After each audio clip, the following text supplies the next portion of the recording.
may come to be remembered as the moment the performance collapsed. For years, the Trump presidency has operated on an unusually flexible relationship with reality.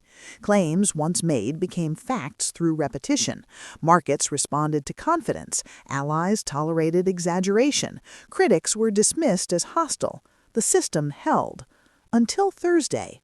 In the early afternoon, high in the snowbound mountains of Davos, Switzerland, President Donald Trump stood before the World Economic Forum to deliver what was intended to be a valedictory address, a summation of success.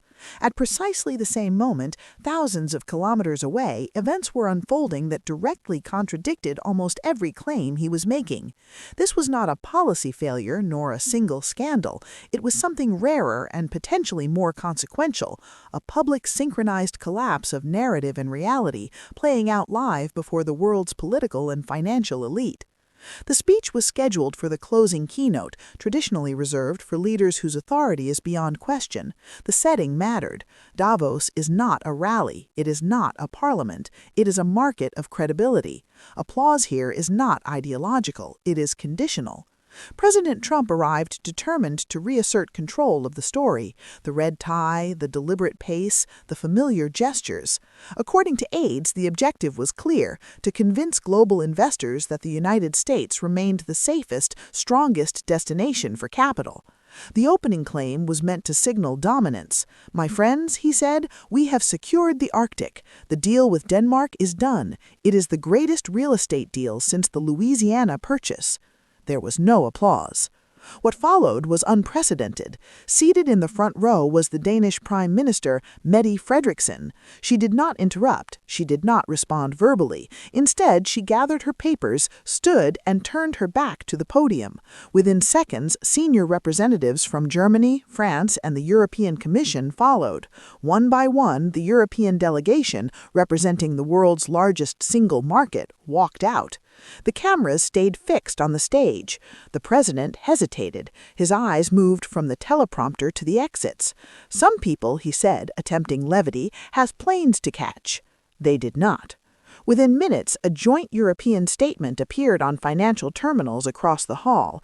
It rejected the president's characterization outright, stating that Greenland's sovereignty was not a commodity and that there had been no transfer of control. The message was unambiguous. The claim was false. Around the room, phones lit up. Executives stopped watching the stage. The authority of the moment, carefully constructed, had dissolved in real time. The president pivoted. "Forget the politics," he said. "Look at the numbers. The dollar is king. The markets have never been stronger." And then, almost theatrically, the numbers intervened. As those words were spoken, alerts flashed across the screens at the back of the hall. The Bank of Japan had lost the fracture. After the keynote, the president took his seat for a moderated discussion, a format that at Davos is usually ceremonial. Questions are vetted, language is careful, discomfort is avoided. This time it wasn't. The moderator raised the issue that was already dominating conversations in the corridors. "Mr. President," he said, "the bond market is signaling a liquidity shock originating in Japan. With U.S. deficits at historic levels and yields rising, how does your administration intend to finance government operations should Japanese demand for U.S. treasuries weaken?" It was a technical question, not ideological, not hostile in tone, but unforgiving in substance. For a moment, the president said nothing. He spoke next about tariffs, about energy independence, about drilling. He did not answer the question, not directly, not indirectly. He did not address financing, demand, or bond absorption. In the audience, there was a visible shift. This was not disagreement, it was recognition. Those listening understood the implication immediately. The president was confronting a market-driven problem with political slogans, and markets do not respond to slogans. In Davos, credibility is not measured by applause, but by follow-up meetings. According to multiple attendees, several scheduled bilateral discussions were quietly canceled that afternoon. Others were shortened. Executives left early. At least one closed-door meeting between senior Chinese and Gulf representatives reportedly took place during the session itself, a detail that did not go unnoticed. The symbolism was unmistakable. While the president addressed a thinning room, alternative arrangements were being discussed elsewhere. Back in Washington, the response was muted. There was no coordinated defense, no senior Republican figures rushed to reframe the events. The silence was notable. In politics, silence is rarely neutral. Within hours, headlines across Europe adopted a markedly different tone. German papers focused on financial vulnerability.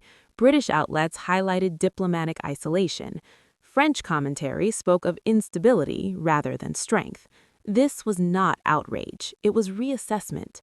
At home, the implications filtered through more slowly, but more personally. Markets fell, energy prices rose, retirement accounts dipped. For supporters accustomed to seeing defiance rewarded, the images from Davos were jarring. The archetype that had sustained the presidency, the invincible negotiator, the billionaire outsider, the man who always wins, was visibly strained. This is where the comparison to previous presidential crises breaks down.